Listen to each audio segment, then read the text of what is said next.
Welcome to the Illuma Newsroom.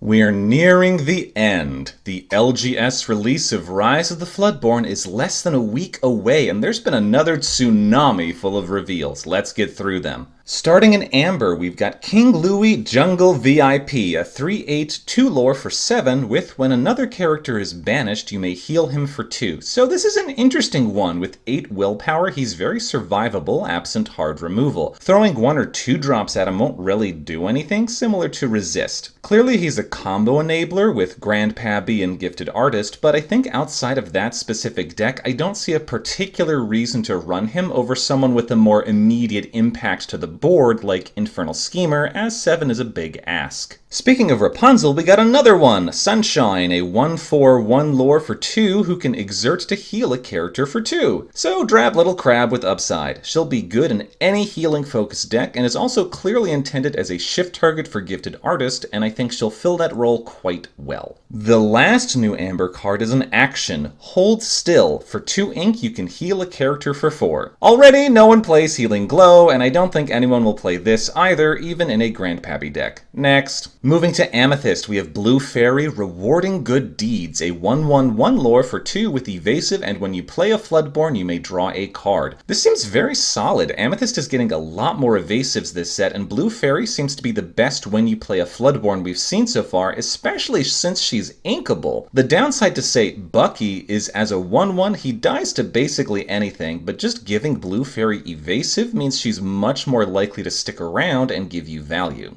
Then we have another new fairy, Fairy Godmother, Pure Heart, a 3/4 1 lore for 3 with when you play a Cinderella, you may exert a character. This honestly seems pretty busted. Knight in Training and Stouthearted seem like they're going to be auto-includes in any steel deck, so Fairy Godmother will get plenty of triggers. She's also got surprisingly good stats, basically the wardrobe with upside. Then we have Madame Mim, Merlin's Rival, a 2/5 2 lore Floodborn for 5 with Shift 3 and an exert ability that's just gruesome and grim, letting you rush out a cheap character and banish it at end of turn. This is an interesting one. Being able to repeatedly get out even low-cost characters for free is pretty nuts, even if you do lose them at end of turn. But remember, there's this whole bounce archetype this set. Merlin's Rival gives you free fodder for Arthur, Bibbidi Bobbidi Boo, and even bounce itself. I think this will see a fair bit of play. We also got our third Pinocchio, On the Run, a Floodborn 3/3 2 lore for 5, uninkable with Shift 3, and when you play him, you may return a character or item with cost 3 or less to their player's hand. So this isn't the worst thing. It is a little bit of removal, but only on cheap things. You could have a first 3 turns of turn 1 play literally any 1-drop. Turn 2, you play Talkative Puppet, exert something, murder it with your 1-drop, and then turn 3, you shift out On the Run and bounce back whatever your opponent played on turn 2. However, it is very unfortunate that all 3 of the Pinocchios are uninkable, and really only Talkative Puppet is a viable shift target because Star Attraction is 3 lore. You want that 3 lore, and that's 3 lore is going to be better than whatever On the Run is doing.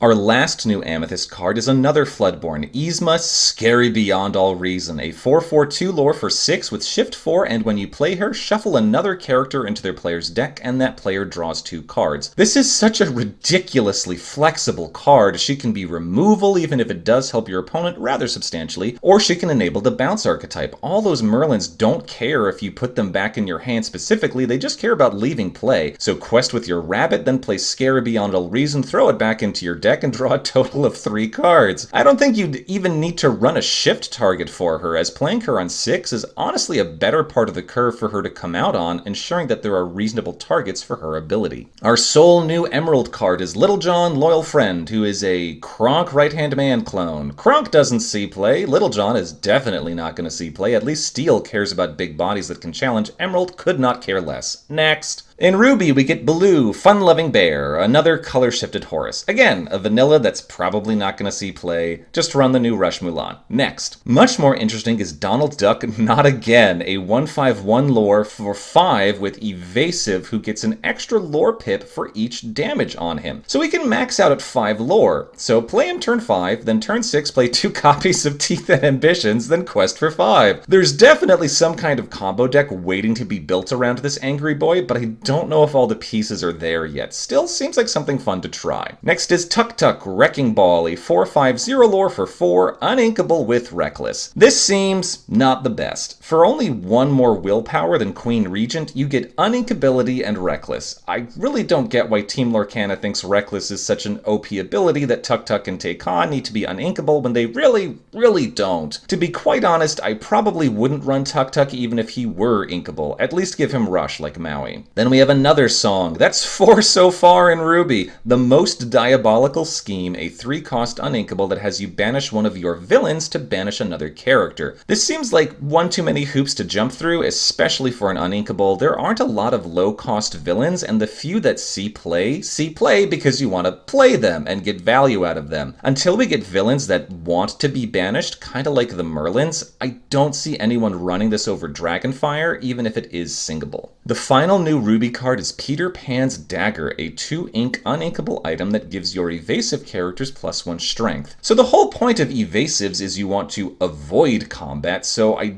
don't really see this seeing play in an evasive-focused deck, particularly since it's uninkable. However, a Ruby Steel deck that only gets evasive when challenging might see some use in this. Moving to Sapphire, we finally get Alice, Growing Girl, a 1/4/1 lore for 3 who gives your other character support, and if she has 10 strength, she gets +4 lore. So another interesting build-around card like Donald. A few people have pointed out that with Grand Duke in play, Commanding Presence can get Alice to 10 strength with a single quest, which is kind of hilarious. But I think this gives a support-focused deck a pretty nice capstone, and Alice might actually make an Amber Sapphire support archetype a viable deck. Next is Nick Wild, a 2/4/2 lore for 4 with when you play him, return a Popsicle from your discard to your hand. Now, what is a Popsicle? That is a 1-cost item that draws a card when you play it, and you can banish it to heal for 2. This is honestly a pretty dope package, not nearly as board dominating as Captain of the Jolly Roger with Fire the Cannons, but I think Nick Wild could absolutely see play in a Grandpappy deck. And Popsicle all by itself is an auto-include in a Maurice Tamatoa deck. The amount of draw you will get off of this is insane. Our other new Sapphire character is Winnie the Pooh Having a Think, a 2/3/2 lore for 3 with when he quests, you may ink a card from your hand. Now, it hasn't been clarified yet whether that card still has to be inkable, but even so, this ain't too shabby as a ramp card. The main downside is he has to survive a round and be able to quest, but that doesn't seem like too big of an ask. If someone uses Smash on your Thinky Poo, I honestly think you can't be all that mad. In the actions department, Sapphire gets Launch, a 3-ink uninkable that banishes one of your items to deal 5 damage to a character. So I love seeing removal out of color, and 5 damage for 3 is a solid amount to do. I think this will see play in Maurice Tamatoa decks, which can often struggle finding room for removal. However, the most interesting thing about this card is it is not a reference taken wholesale from a Disney movie, but is instead a new piece of lore unique to the card game. Apart from the coconut, which is obviously from Moana. We also get another new item, Sardine Can, which for 4 ink gives your exerted characters Ward. So first off, this is our first card to reference the Rescuers franchise, which is fun, but I can also see why it only gives exerted characters Ward. Dreaming Guardian can already get silly, particularly with 2 of them out, but giving a whole board Ward coming from an item, which is much harder to remove than a character, would be kind of silly. As is, I think this will mostly be a meta tech card and might see play in a few copies if the competitive meta is dominated more by action removal than challenges. And again, this wouldn't be the worst thing in a Maurice Tamatoa deck, as their beefy willpowers help them survive challenges. Onward to Steel, where we get Beast Forbidding Recluse, a 3/4/1 lore for 4 with when you play him, deal 1 damage to a character. Not too bad, but I think this will see more play in Limited than Constructed. 1 damage ain't a whole lot, particularly around turn 4. However, in an Emerald Steel deck, this would give you the pings you need for From the Shadows or Ring the Bell. Next is another new beast with his second legendary in this set, Tragic Hero, a 3/5/2 lore Floodborn for 5 with Shift 3 with, at the start of your turn, if he isn't damaged, draw a card, otherwise he gets +4 strength for the turn. So this is pretty dope. Again, I love seeing card draw outside Amethyst, and this is a pretty stellar vehicle for that. There are going to be a lot of Steel decks that run him, particularly since you can play him on curve right after Chief Bogo. Then there's another Floodborn, Hercules Divine Hero, a 6/3 2-lore for 6 with Shift 4 and Resist +2. Not too shabby, however the on-curve shift target is True Hero, which, as a bodyguard, you're kind of expecting to take damage, if not outright just die. I think unless we see another better shift target, Divine Hero will not really see play outside of dedicated Floodborn-focused decks. Next up is Lawrence, Jealous Manservant, a 0/4 2-lore for 3 who gets +4 strength if he isn't damaged. So he's a big threat until he gets smacked around a bit, at which point he turns coward and runs away. Love the flavor, though this is probably mostly a card for limited. After that is Magic Broom Industrial Model, which just has some sick-ass art. It's a 2/3 1-lore for 3 with when you play it, give a character resist +1 until your next turn. That's not bad at all, and remember it's a broom for Wayward Sorcerer. We now have double the brooms! Eventually he'll be able to make a deck of just oops all brooms, I'm sure. Then there's Namari Morning Mist, a 2/4 1-lore for 4, uninkable with Bodyguard, and she can challenge ready characters. So that ability is pretty nuts, however her stats are kinda lackluster. Maybe if you can find a way to buff her, like support, she might see play, but on her own, her stats for her cost don't really justify running her, especially being uninkable. Moving to actions, we get Charge! For 2 ink, give a character Challenger +2 and Resist +2. Okay, this could make Namari actually playable. Full 180.